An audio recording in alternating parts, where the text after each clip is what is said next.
Marcos capítulo 5. Assim diz a palavra do Senhor. Marcos 5. Eu lerei a partir do versículo de número 1. Marcos 5. Assim diz o texto da palavra de Deus.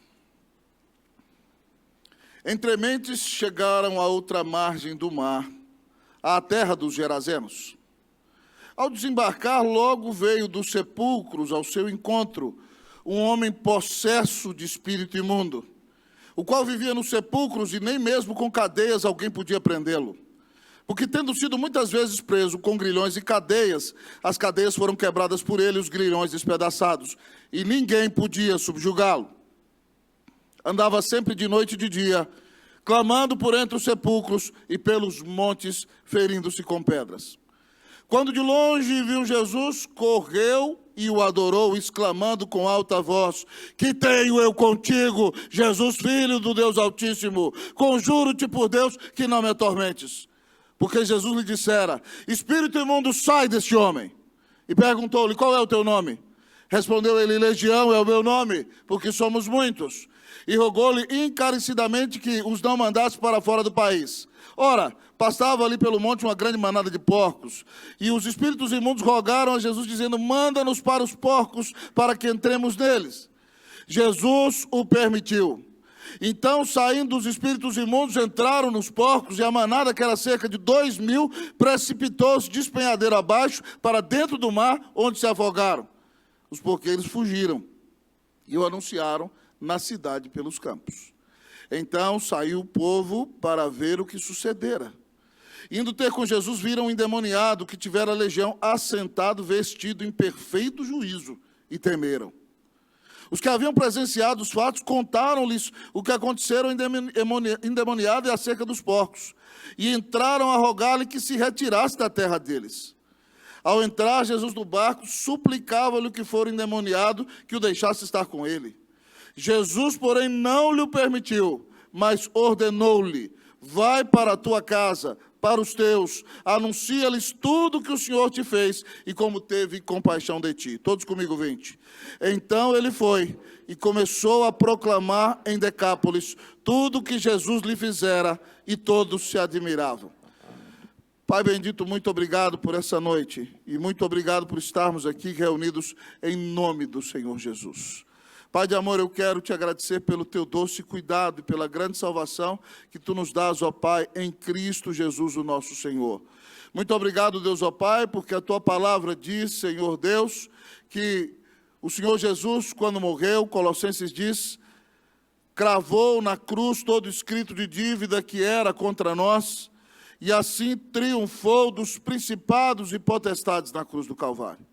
Obrigado porque o Senhor venceu os demônios. O Senhor os expôs à vergonha, diz o texto bíblico, porque nenhum dos seus estratagemas seguirão adiante, porque Deus há de salvar os seus eleitos de todos os rincões da terra, como Ele determinou por meio do sangue de Jesus.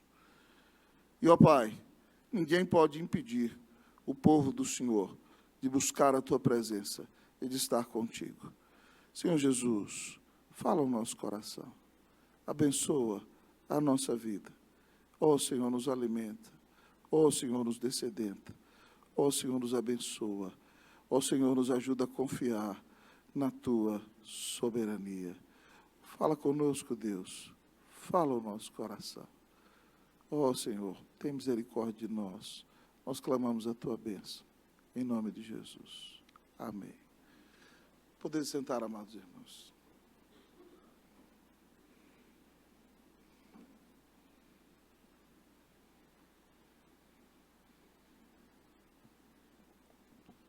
O que você faria se você visse uma pessoa possessa de uma legião de demônios? Pastor Camargo, que tem muita experiência nessa área, nos contou que lá na Bahia tinha um presbítero muito antigo que o acompanhava, que quando aparecia um endemoniado ele saía correndo, né, reverendo?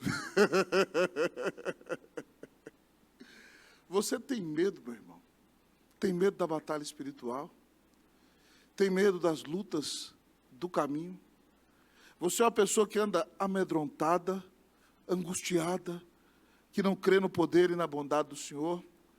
Nesse evangelho no qual o Senhor Jesus se revela como servo, evangelho que Marcos escreve dirigido aos romanos, para mostrar que Deus se fez homem sem deixar de ser Deus, e Cristo veio como servo sofredor para cumprir as promessas do Antigo Testamento e pagar os nossos pecados na cruz do Calvário. Nesse evangelho, Marcos mostra que este servo é um todo-poderoso rei. E no texto anterior ao nosso, Jesus está com os discípulos no meio do mar, na tempestade. Vocês se lembram? O barco varrido pelas ondas, parece que ele vai sossobrar. Eles acordam dizendo: Senhor, não se te dá que morgamos, Senhor, vamos perecer. E o Senhor repreende o vento e o mar, e eles dizem: quem é este homem que até o vento e o mar lhe obedecem? Jesus tem autoridade sobre a criação. Jesus tem autoridade sobre o vento e sobre o mar. E agora, no texto seguinte, quando eles terminam de atravessar o mar da Galileia, o texto nos diz que ele vai para a terra dos Gerazenos, Gadara. Gadara era a capital da província romana da Pérea. Gadara, amados irmãos, ainda que estivesse naquela região do Oriente, era tremendamente gentílica. E a prova que você vê isso é que quando o Senhor Jesus desce do barco, a primeira coisa que você vê é uma grande manada de porcos. Para os judeus, porcos são animais amaldiçoados. Judeus são proibidos no Antigo Testamento de comerem carne de porcos, porque porcos são impuros. E quando Jesus desce em Gadara, você vê uma grande manada de 2.000 porcos, mostrando que aquela é uma região gentílica e não se importa muito com o ensinamento da palavra de Deus naqueles dias. A Bíblia nos diz que quando o Senhor Jesus chega ali, sai ao seu encontro, um homem terrivelmente endemoniado. E nós vemos nesse texto de maneira maravilhosa como o Senhor Jesus envergonha o demônio na vida daquele homem. E ao mostrarmos esse momento de batalha espiritual, nós aprendemos que o Senhor Jesus é superior a não somente a criação, mas a todos os demônios. Ele tem autoridade sobre todos eles. Sabem por quê? Porque os demônios eram anjos que caíram. E a palavra de Deus nos diz lá no início do Evangelho de João que todas as coisas foram feitas por intermédio do Senhor Jesus, do Verbo. E sem Ele, nada do que foi feito se fez. Então, Ele é o Criador dos anjos. E Ele é autoridade sobre essa terça parte das estrelas dos céus, porque uma terça parte foi arrastada com a cauda do dragão. Um terço dos anjos se envolveram na rebelião de Satanás e eles caíram. Mas ainda assim Jesus é suprema autoridade sobre eles. E o nosso texto, nessa noite então, nos revela a supremacia espiritual de Jesus. A supremacia espiritual de Jesus. E a primeira verdade que o texto nos diz é que a supremacia espiritual de Jesus liberta da escravidão. O texto nos diz que quando Jesus chegou àquela terra, do outro lado do mar da Galileia, quando ele desembarcou, amado amigo e irmão, logo veio dos sepulcros ao seu encontro um homem em processo de espírito imundo. Esse homem já morava nos sepulcros e a situação dele era tão trágica que os homens daquela cidade tentaram prendê-lo com cordas, com cadeias, com correntes, mas o diabo operava de maneira tão maldita em sua vida que ele arrebentava as correntes, ele arrebentava as cadeias, e o texto nos diz que ninguém podia prendê-lo. Muitas vezes foi preso com grilhões e cadeias, e as cadeias foram quebradas por ele. Ah, queridos amigos e irmãos, os grilhões foram despedaçados. A força do inimigo na vida daquele homem despedaçava até mesmo as correntes. E ele era tão oprimido pelo diabo que ele vivia andando de dia e de noite nos sepulcros. Já morava nas sepulturas, um homem que era oprimido pelo inferno. Ninguém podia subjugá-lo. Andava sempre de noite e de dia, clamando entre os sepulcros, pelos montes, ferindo-se com pedras. Você acha que é modinha de hoje as pessoas pegarem a faquinha e ficarem se cortando? Satanás já usava essa estratégia há muito tempo atrás. Cuidado se você está se cortando. Fique ligado. Pode ser influência do diabo, atacando a sua vida e querendo que você seja destruído. Jesus, amados irmãos, revela a vida desse homem tão angustiado, tão oprimido, e liberta esse homem da escravidão espiritual. A supremacia espiritual de Jesus liberta da escravidão. Louvado seja Deus. João 10,10 diz que o ladrão não veio somente para roubar, matar e destruir, mas Jesus diz que veio para que tenhamos vida e a tenhamos em abundância. Então, se você encontra alguém que está debaixo da escravidão do diabo, eu gostaria de dizer a você que não há poder que possa se opor a nosso Senhor Jesus Cristo. E é por isso que você tem que pregar o evangelho a toda criatura. É porque o evangelho que vai tirar o homem das garras do diabo e trazê-lo para o reino do Filho do amor de Deus. Então não existe pecador tão inveterado que Jesus não possa quebrantá-lo. Não existe pecador tão perdido que Jesus não possa encontrá-lo. Não existe pecador tão sujo que Jesus não possa purificá-lo. Não existe pecador tão distante que Jesus não vá buscá-lo. Jesus liberta da escravidão do diabo.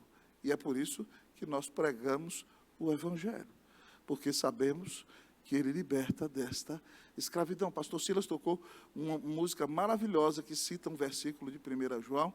De manhã, o coro diz assim: para isso o Filho de Deus se manifestou, para desfazer as obras do diabo, separando para si um povo santo, sem mácula e feiura, sua igreja gloriosa. Jesus veio para destruir a obra do diabo. Se Satanás está atuando na sua vida, Jesus veio para destruí-lo. Pode dizer para ele: perdeu, playboy! Jesus veio para me libertar da escravidão. Louvado seja o nome do Senhor. Mas ao olharmos para o texto, amados irmãos, nós vemos que a supremacia espiritual de Jesus exige submissão. Em primeiro lugar, liberta da escravidão. Mas, em segundo lugar, o texto diz que a supremacia espiritual de Jesus exige submissão. Quando aquele demônio de longe viu o Senhor Jesus, irmãos, o texto nos diz que ele correu e adorou. Pastor, como é que é isso? O demônio começou o culto, fez que nem a equipe de louvor que cantou tão afinada aqui nessa noite, ele começou: celebrarei a ti, ó Deus, como eu viver. O que é isso, pastor? Irmão, a palavra traduzida para adorou aqui no grego significa literalmente ajoelhou-se. Não foi que o capeta começou o culto. Ele foi obrigado a se humilhar diante de Jesus. Quando ele viu Jesus de longe, correu e se ajoelhou, exclamando em alta voz: que tenho eu contigo, Jesus, Filho do Altíssimo. Veja bem que ele não diz isso com alegria. Ele é obrigado a reconhecer a suprema autoridade de Jesus. Filho do Altíssimo significa que ele é filho de Deus, que ele é o próprio Deus, que ele tem a mesma natureza que o Pai. O demônio está reconhecendo isso, mas com ódio ele diz: conjuro-te por Deus que não me atormentes. Jure por Deus que não vai me atormentar, é isso que ele está dizendo. Porque Jesus tinha dito: espírito imundo, sai desse homem. Então o demônio é obrigado a reconhecer quem Jesus é. E o poder de Jesus é tão grande que ele é obrigado a se ajoelhar. E ele reconhece quem é o Senhor Jesus. E nos mostra o texto assim que a supremacia espiritual de Jesus exige a submissão do diabo. Agora o inimigo tem que sair, irmão. Não há mais o que fazer. Mas, ainda que saiba que tem que sair, ele tenta negociar os termos da rendição. É como quando você tem uma guerra e alguém vence, e o perdedor é obrigado a se render, mas ele tenta negociar para perder o mínimo possível. Então, aqueles demônios, Jesus pergunta, depois de dizer: espírito imundo, sai desse homem. Jesus pergunta: qual o seu nome? Eles respondem: Legião. E legião, amado irmão, se você for procurar na internet, há inúmeras variações que vão dizer acerca do que é uma legião.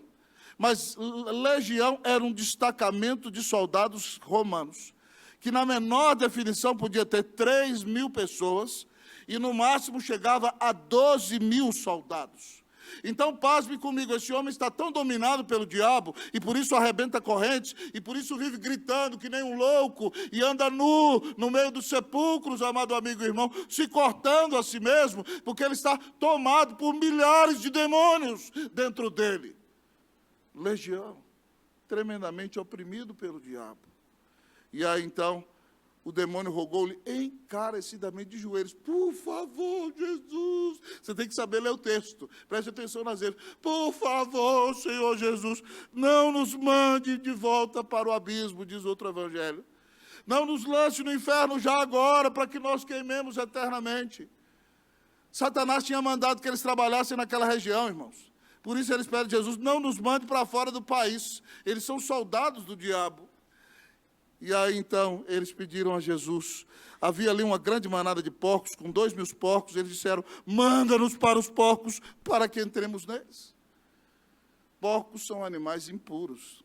Aqueles são espíritos imundos. Espíritos imundos gostam de porquice, gostam de sujeira, gostam de imundície. Por isso, jovem, cuidado com a bagunça do seu quarto, cuidado com a sua sujeira, porque o diabo é que gosta de sujeira, que gosta de porquice. Espíritos imundos gostam disso. Eles pedem para entrar nos porcos. E Jesus, então, amados irmãos, entregando-os a si mesmos, disse o seguinte: ide. Jesus permitiu. E algo acontece, irmãos, o povo está ali observando, vendo aquela batalha espiritual, aquele endemoniado falando grosso, com aquela voz de demônio. Jesus falou: ide, entrai neles. E os demônios, vá. E os porcos, imagina os porcos gritando, Aaah! E eles, porcos, foram pelo desfiadeiro, caíram no mar. E ainda que porcos saibam nadar, a palavra de Deus diz que morreram todos aqueles porcos. A supremacia espiritual de Jesus exige submissão. Nenhum demônio fica em pé na presença do nosso rei. O povo ficou tão perplexo, os porqueiros fugiram dali, contaram para todo mundo, e saiu o povo para ver o que sucedera.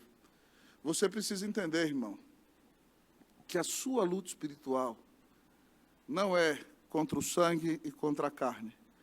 A palavra de Deus diz em Efésios 6,12, porque a nossa luta não é contra o sangue e a carne, e sim contra os principados e potestades, contra os dominadores deste mundo tenebroso, contra as forças espirituais do mal nas regiões celestes.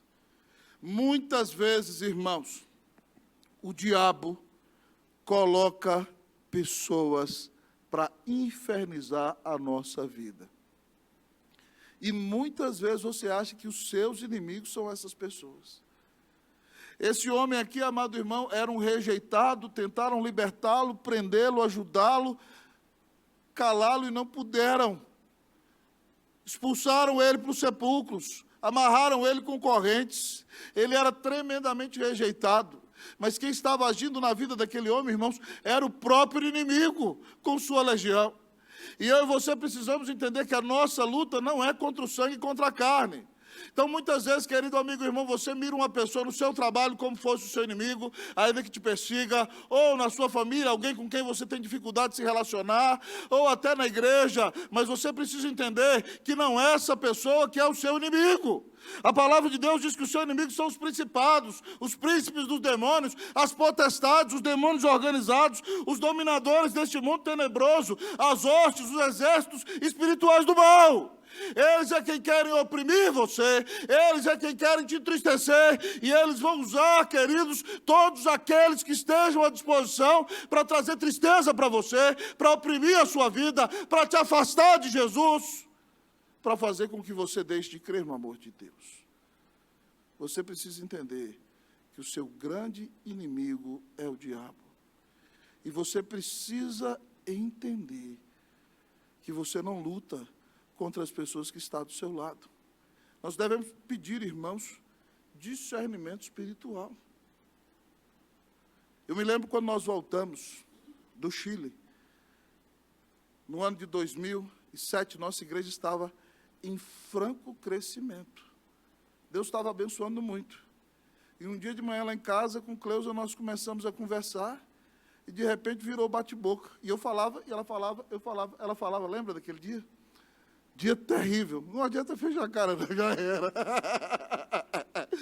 Eu falava, ela falava, eu falava, ela falava. Gente, do nada, de repente se armou uma confusão.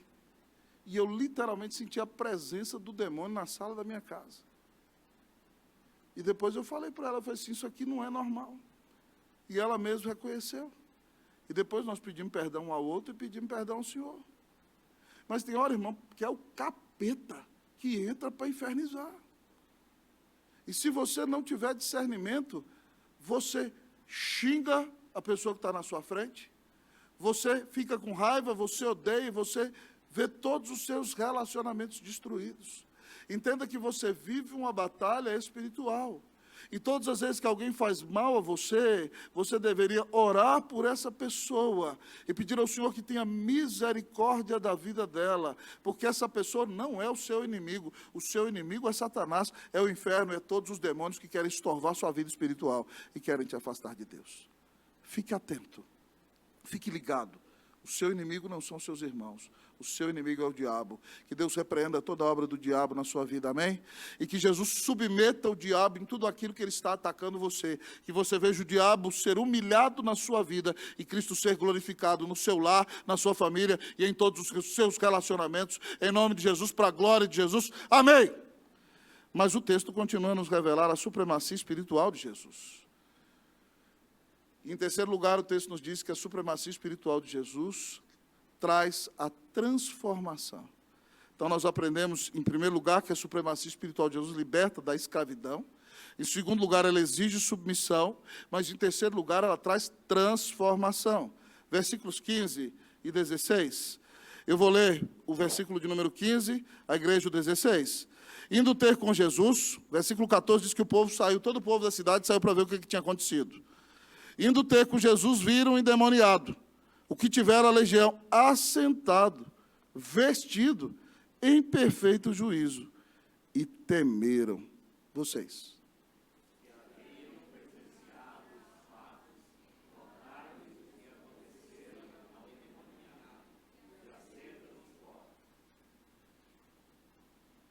Jesus transformou aquele homem, irmão.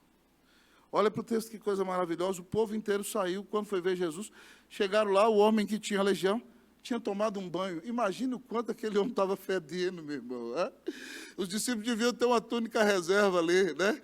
Aquele homem tomou o banho, eu não sei se deram uma cortada no cabelo dele, se ele deu uma parada na barba. Mas o texto diz que quando ele chegou, ele estava assentado, vestido em perfeito juízo. E o povo não acreditou. O povo ficou com mais medo, diz o texto, que eles temeram. Jesus, irmão, a supremacia espiritual de Jesus traz transformação. Quando eu vim para o seminário, antes de mim, na minha cidade, veio um outro seminarista. A nossa igreja de onde eu vim passou por um despertar espiritual e aproximadamente uns 10 pastores saíram daquela igreja. Mas eu fui o segundo, antes de mim veio o outro. E esse amigo meu, pouco antes de se converter, e mandaram ele para o seminário, até novo convertido, foram corajosos. Ele era, na minha cidade, um bêbado, um irresponsável, que às vezes fumava maconha, era DJ, era um grande pegador. Ele tinha 5 namoradas ao mesmo tempo, engravidou 2 na mesma época. Ele tem um filho de cada mulher, né? Filhos com quase a mesma idade. E, além disso, era um cara que vivia de balada em balada e não queria saber de nada. Mas Deus converteu aquele moço de uma maneira tão impactante que ele se entregou ao primeiro amor e se tornou uma bênção, se tornou um grande evangelista. Antes de ir para o seminário, da minha cidade, ele se dedicava a reformar sofás. E como ele tinha contato com muita gente do mundo, eu me lembro do dia que o pastor fez um evento da mocidade e falou assim: quem trouxer o maior número de visitantes vai ganhar uma Bíblia Vida Nova. É na época que lançou a Bíblia Vida Nova, na década de 90. E aquele moço tinha uma Kombi, e ele ia na Kombi e buscava um grupo, ia na Kombi e buscava outro grupo, ele ia na Kombi e buscava outro grupo, ele ia na Kombi e buscava outro grupo. Ele levou 40 pessoas para a reunião da mocidade. Tamanha empolgação e o fervor. E o pastor falou: eu vou ser obrigado a dar para ele a Bíblia Vida Nova. Mas ele se inflamou por Jesus, veio para o seminário, se formou, foi pastor em alguns lugares do Brasil, é um servo precioso de Jesus. Hoje o filho dele, mais velho, é um pastor. Sabe por quê? Porque quando o evangelho entra na vida de uma pessoa, ele transforma essa pessoa. Contei mais cedo, no culto de 8h30 da manhã, também sobre um outro colega que aqui na cidade de São Paulo, era filho de um delegado da Polícia Civil, mas se envolveu com o crime. E chegou a atirar em pessoas, chegou a matar, chegou a se envolver com tráfico, foi preso no Carandiru. Em um determinado momento da vida, o pai era delegado e ele bandido, ele trocou tiros com seu próprio pai. Mas quando ele foi solto do Carandiru, por causa de ameaça de morte, mandaram ele para Cuiabá, onde estava com a família frequentava a igreja presbiteriana.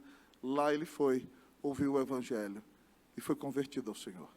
Foi mandado ao seminário, foi ordenado pastor, hoje é um exímio teólogo na região central do Brasil, professor de um dos institutos bíblicos da IPB, um pastor abençoadíssimo. Um homem que era violento, truculento, é um homem cheio do amor de Deus. O Evangelho pode salvar pecadores. Jesus traz transformação. É por isso que você não deveria deixar de pregar o Evangelho aos seus amigos. É por isso que você não deveria deixar de testemunhar do amor de Deus para todos os que estão próximos de você. Porque você não sabe a quem Deus vai salvar. E às vezes aqueles que parecem os mais improváveis, como era este homem gadareno, ninguém diria que esse homem seria um crente. Ele tinha mais de 2.000 demônios dentro dele. Mas ele foi liberto, foi salvo, foi transformado pelo Evangelho de Jesus. É esse Jesus maravilhoso a quem nós servimos, irmãos, que salva o pecador, que o purifica de todos os seus pecados, que muda a sua vida, que o transforma de dentro para fora, que traz dignidade para ele e que o molda à imagem do próprio Filho de Deus. É por isso que nós estamos aqui pregando a palavra, para sermos renovados e sairmos daqui e pregarmos o Evangelho e vemos o Senhor salvando e transformando pessoas através da nossa vida. Que você seja um instrumento nas mãos de Deus, para que pecadores sejam transformados em nome de Jesus, para a glória de Jesus. Amém! Louvado seja Deus, ninguém se compara ao nosso grande Rei Todo-Poderoso, nosso Senhor Jesus.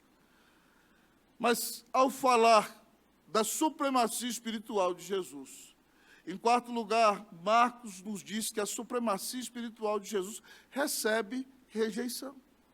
A supremacia espiritual de Jesus recebe rejeição. Versículo 17. No 16, eles ficaram com medo, perplexos, no 15, né? Eu vou ler aqui o 16 e todos vocês comigo o 17. Os que haviam presenciado os fatos contaram-lhes o que acontecera ao endemoniado e acerca dos porcos. Todos comigo, 17. E entraram a rogar-lhe que se retirasse da terra deles. É para deixar-nos perplexos. Quando a cidade vinha chegando, os porqueiros, rapaz, vocês não viram o que aconteceu aqui? Aquele homem que ninguém aguentava segurar, aquele mesmo que arrebenta as correntes, aquele que vivia se cortando com pedras, aquele que falava possesso de demônio de dia e de noite, aquele que andava pelado, aquele doido, fedorento, esquisito. Quando Jesus desceu do barco, ele veio, o demônio se ajoelhou, pediu para Jesus não atormentá-lo. Jesus mandou o demônio sair, o demônio falou que era uma legião, que eram milhares de demônios, o demônio pediu para entrar nos porcos, Jesus falou, ide, e eles entraram, os porcos se precipitaram, e acabou toda aquela porcaria. Morreu toda a porcaiada, como diria lá no interior. E o povo ficou perplexo e amou mais ao dinheiro do que o Senhor Jesus, porque eles perderam os porcos. É aterrorizante ver como os homens amam tanto a si mesmos, que os donos daqueles porcos convenceram aquelas pessoas, por causa de um aparente prejuízo financeiro que tomaram, a rejeitar a Jesus por causa de porcos. Só um porco rejeita Jesus por causa de porco. É a única explicação que eu tenho. É um absurdo. Eles rejeitam o Senhor Jesus, eles veem aquele homem transformado, eles deveriam dar glória a Deus pelo milagre que aconteceu, mas eles preferem os porcos e eles rejeitam o Senhor Jesus. Querido, todas as vezes que você for fazer a obra de Deus, prepare-se, você vai enfrentar a oposição. O Senhor Jesus nos disse em João 16:33, estas coisas vos tenho dito para que tenhais paz em mim. No mundo passais por aflições, mas tem de bom ânimo, eu venci o mundo. Também Paulo diz em 2 Timóteo 3,12 que todo aquele que quiser viver piedosamente em Cristo Jesus será perseguido. Se você quer viver uma vida piedosa e quer ser uma bênção nas mãos de Jesus, você vai enfrentar perseguição espiritual. E o apóstolo Paulo também diz em Filipenses 1, 29 e 30, que a nós nos foi dada a graça não somente de crermos em Jesus, mas de padecermos por Ele.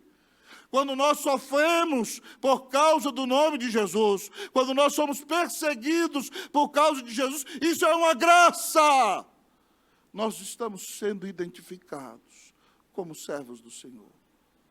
E, irmão querido, aqui na minha frente está sentado um pastor amado desta igreja, que enfrentou uma tremenda rejeição, porque foi instrumento para libertar pessoas das garras do diabo. Houve uma época que na cidade de Patinga, Deus usava muito o nosso pastor Camargo com outros pastores para orar por pessoas e para libertá-las dos demônios.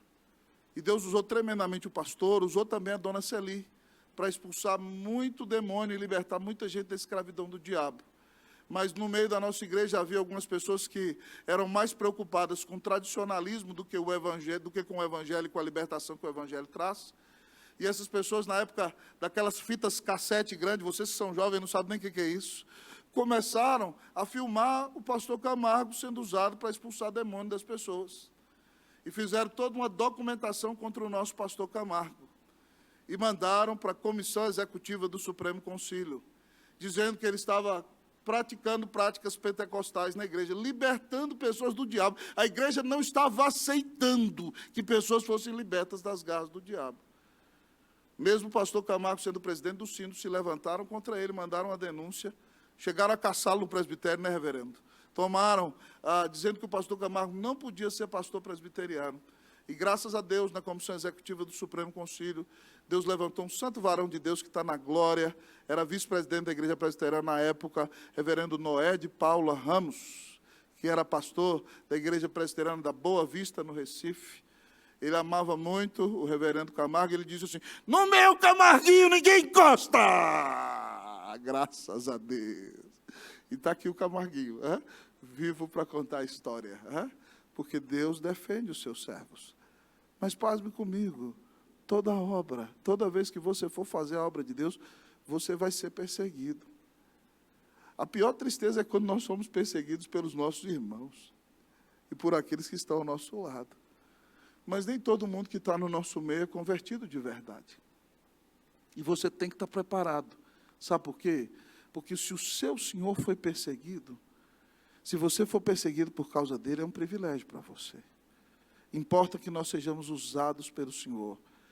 E Deus vai nos defender em todas as perseguições. Amém, meus irmãos? Confiemos no Senhor, não se angustie. Se alguém estiver perseguindo você, falando mal de você, não se desespere. O Senhor vai te sustentar.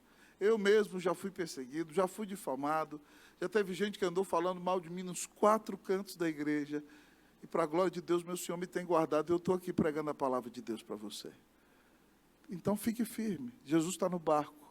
Se você está sendo perseguido, é uma prova de que você é discípulo fiel de Jesus. Se as pessoas estão querendo te atrapalhar, é uma prova de que o diabo está usando pessoas para estorvar você. Mas fique tranquilo, o diabo já foi derrotado pelo Senhor na cruz. E se Deus está te provando, é para fortalecer seus músculos, para que você se levante e seja uma bênção nas mãos de Jesus. Portanto, coragem! Ainda que as coisas estejam dando errado, o Senhor está com você. E Ele diz: nunca te deixarei, jamais te abandonarei. Mas ao olharmos para o texto da palavra de Deus, em último lugar, o texto nos diz que a supremacia espiritual de Jesus nos impulsiona à evangelização.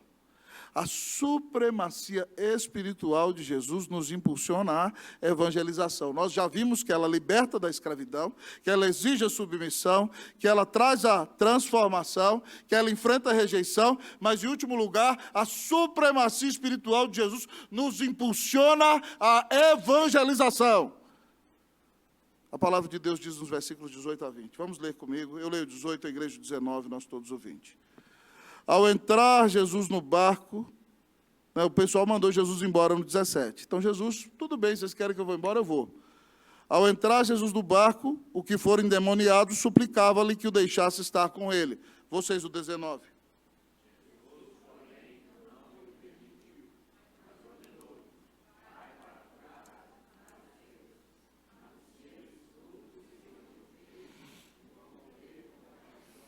Todos comigo. Então foi ele e começou a proclamar em Decápolis tudo o que Jesus lhe fizera, e todos se admiravam. Louvado seja Deus. A obra da supremacia espiritual de Jesus nos impulsiona a evangelização. Aquele homem, irmão, queria entrar com Jesus, estão rejeitando o Senhor que o libertou, ele quer estar junto com Jesus. E é muito mais gostoso ficar ali debaixo da sombra da asa de Jesus, curtindo com os discípulos, caminhando juntos. Mas o Senhor, para alguns de nós, às vezes, Ele nos manda para campos inóspitos. Jesus falou, não, você não vem no meu barco, não. Você vai ficar aí na sua terra. E sabe o que você vai fazer? Você vai para a tua casa, para a tua família, e vai contar para eles, anunciar tudo o que o Senhor te fez, tudo que eu fiz por você, como eu te salvei, como eu te libertei do diabo. Você vai pregar o meu evangelho. Você vai dar testemunho do que eu fiz na sua vida. E você vai contar como eu tive compaixão de você. E aquele homem não questiona. Ele foi liberto. E ele está cheio do amor de Jesus em sua vida. Ele não pode ficar calado. Diz o texto que ele foi e começou a proclamar em Decápolis, nas 10 cidades daquela região da Pérea, inclusive naquela capital que era Gadara, tudo que Jesus lhe fizera. E todos ficavam admirados, impactados com o poder do evangelho na vida daquele homem. Ah, queridos amigos e irmãos, não só ele, mas todos nós recebemos a ordem: ide por todo mundo e pregai o evangelho a toda a criatura.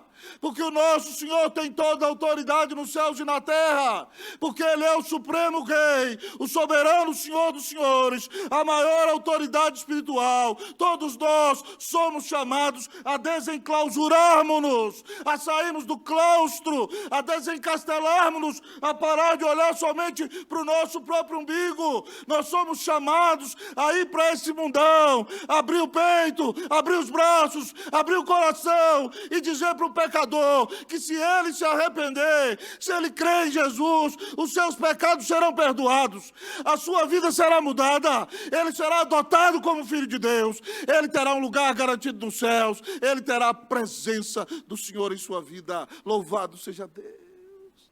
Nós somos chamados para pregar o evangelho a toda criatura. Que bênção maravilhosa, irmão, é pregar o evangelho. É um privilégio imenso. E Deus chamou você para fazer isso. Você vai rejeitar esse privilégio? Irmãos, quando eu era um jovem pastor no Chile, eu me sentia muito feliz por ser um missionário. Eu estava longe de casa, longe dos meus pais. Minha Cleuzinha comigo perdeu sua avó, que a criou, a que ela chamava de mãe, com 6 meses que nós estávamos no Chile. Tempo tremendamente desafiador. Mas que oportunidades Deus me deu de falar de Jesus ali. A nossa igreja era pequena, ficava no setor oriente de Santiago, a região nobre de Santiago, que tinha uma população de cristãos evangélicos e protestantes por ordem de 3%. Então, a maioria dos contatos dos crentes eram pessoas que não eram da igreja. E todas as vezes que eu ia almoçar com um crente, havia alguém que era um não crente. E toda vez que eu ia comer na casa dos crentes, sempre havia um amigo que não era crente. E algumas vezes, irmãos, eu já partia para cima das pessoas com o evangelho, que uma vez eu cheguei lá, o diácono: calma, pastor, vai devagar. Eu falei: não, meu filho, eu não sei o que vai acontecer com o seu amigo aqui, eu tenho que falar de Jesus para ele logo. E quantas oportunidades maravilhosas, irmãos. Sentava o incrédulo na nossa frente e nós testemunhávamos de Jesus, numa conversa pessoal, e nós vimos pessoas nascendo de novo nessa época, para a honra e para a glória do nome de Jesus. Houve gente em crise no casamento, no relacionamento, que ia parar no gabinete, e a gente mostrava para essas pessoas que o que elas mais precisavam é de Cristo, e eu vi Deus salvar pessoas no meu gabinete, pelo privilégio de anunciar o Evangelho de Jesus. Certa vez, queridos, num grande colégio, eu não vou citar o nome, porque hoje o vídeo vai para qualquer lugar, mas um daqueles grandes colégios do setor Oriente de Santiago, onde os jovens tinham aula em tempo integral em inglês. A única aula que eles não aprendiam inglês, obviamente, era o espanhol, né? Você vai saber por quê, entendeu? Mas todas as matérias eram tidas em inglês. Um colégio de ponta, um colégio influenciado pelo romanismo, e uma jovem do colégio se suicidou. E aí me convidaram para ir ali falar. Havia 3 jovens da nossa igreja que lá estudavam, e eu preguei na capela, irmãos, me lembro como se fosse hoje, com a imagem uma pretensa imagem de alguém que poderia ser Maria, do lado do auditório, e aquele colégio lotado de jovens. E eu preguei naquele dia sobre: se alguém tem sede, venha a mim e beba. Quem crê em mim, como diz a Escritura, do seu interior fluirão rios de água viva. E nós falamos sobre o vazio da alma que cada um tinha, que era do tamanho de Deus, e como esse vazio podia ser saciado se arrependesse e cresce em Jesus. E Deus nos deu a bênção de ver jovens sendo salvos naquela manhã, naquele colégio. O meu coração exultava, amados irmãos. O que eu quero dizer a você é o seguinte: que quando você se dispõe para evangelizar, Deus cria as oportunidades para que você evangelize. Então, se você chegar em casa nessa noite e dizer: Deus, me usa para pregar teu evangelho, prepare-se, porque Deus vai dar as oportunidades para que você pregue. E você vai ser um instrumento de Deus para que pessoas sejam salvas. Eu me lembro quando eu namorava com aquela mulher ali, que para mim é a mulher mais linda da terra, minha querida esposa. Ela trabalhava num consultório em Guarulhos, e havia uma senhora lá chamada Aurora. E Cleusa pregava o evangelho para a Aurora. A Aurora trabalhava com outro médico, bem mais velha que a minha esposa. E a Aurora era educada, ouvia, mas não cria. E quando nós estávamos no Chile, minha cunhada foi trabalhar no lugar da minha esposa, no mesmo consultório, indicada pela minha esposa. E um dia lá apareceu a Aurora, dizendo para a Karina que ligasse para a Cleusa para agradecer, porque agora a Aurora era crente. E Cleusa tinha sido a primeira pessoa que tinha falado de Jesus para ela. Irmão, que alegria quando nós falamos de Jesus para alguém e vemos essa pessoa nascer de novo. Eu não sei se você já teve essa alegria. É claro que a maior alegria que o crente tem é a alegria da salvação. Mas quando você prega o evangelho e você vê um bebê espiritual nascendo, é comparado como quando você vai para o hospital e vê a sua esposa dando à luz. A nossa alma é inundada de alegria. Preste atenção, Deus quer dar essa alegria a você. E você tem rejeitado essa alegria. Deus colocou no seu círculo de ação pessoas que não têm Cristo na vida, que só você tem contato com elas. E você tem oportunidade. Você fala: pastor, mas eu não vou ficar falando toda hora: seu miserável, se você não se arrepender, você vai para o inferno. Não, você não vai fazer isso. Mas você vai orar: Senhor, me dá a oportunidade de falar de Jesus para essa pessoa. E quando você orar, Deus vai dar a oportunidade. Ou a pessoa vai chegar chorando no seu escritório: aconteceu isso comigo. E você vai falar com ela: olha, aconteceu isso com você, porque nós vivemos num mundo caído, cheio de pecado. Eu mesmo tenho sofrido, mas Deus providenciou uma solução para o pecado. Foi Jesus. E você fala de Jesus e fala para essa pessoa: se você quer ter paz, alegria no seu coração, arrependa-se hoje, creia que Jesus morreu na cruz por você. Você gostaria de entregar o seu coração a Jesus? Você pode fazer isso. E você pode ter a bênção de ver pessoas vindo a Cristo Jesus deste modo. Você pode orar: Deus, me dá oportunidade para falar de Cristo. Se você orar, Deus vai te dar oportunidade para falar de Cristo. E você vai ter a bênção de ver Deus salvando pessoas através de um pecador miserável como você. Que privilégio você tem. A Bíblia diz que esse privilégio é tão maravilhoso que os anjos anelavam perscrutá-lo, diz 1 Pedro. mas o Senhor não deixou que eles o perscrutassem. O privilégio de pregar o Evangelho é seu. E você tem perdido a bênção de anunciar o Evangelho a toda criatura. Eu já preguei o Evangelho, irmão, de maneira pessoal para muita gente já me rejeitou. Até meu próprio pai, que me disse que eu não precisava pregar mais para ele. Mas eu não tenho preocupação. Você fala, pastor, e se me rejeitarem? Problema! Você não salva ninguém, fique tranquilo. Ah, mas se eu não for bem-sucedido? Não tem bem-sucedido e mal-sucedido nesse negócio, irmão. Porque quem converte é o Espírito Santo. Você só tem que repetir a mensagem. Você só tem que dizer ao pecador que Deus amou o pecador e mandou o filho dele morrer na cruz, e que todo aquele que se arrepender e crer vai ser salvo. Irmão, abra sua boca, fale de Jesus. Deus já me deu a bênção de ganhar taxista para Jesus aqui em São Paulo. E que alegria quando você encontra alguém que crê em Jesus. O ano passado nós fomos para a Europa, passear na Espanha e Portugal.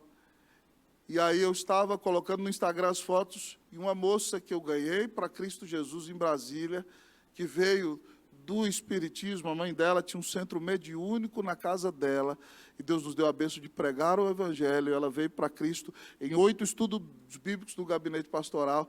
Ela, pastor, eu estava na Espanha, não dá para o senhor dar uma passadinha em Portugal para ver a gente? Eu falei para ela, não precisa pedir, Deus já determinou que eu ia aí antes da fundação do mundo. Tal dia nós vamos nos encontrar. Nos encontramos numa rodovia, com o marido, com os 2 filhos, bênção maravilhosa. Hoje, na nossa igreja, veio um grupo que era lá da igreja do Guará 2, no culto da manhã. E lá estava uma mocinha que namorava com um rapaz da igreja, que veio do mundo, de uma família espírita, perdida, e foi convertida a Cristo no nosso ministério. Estava hoje na nossa igreja.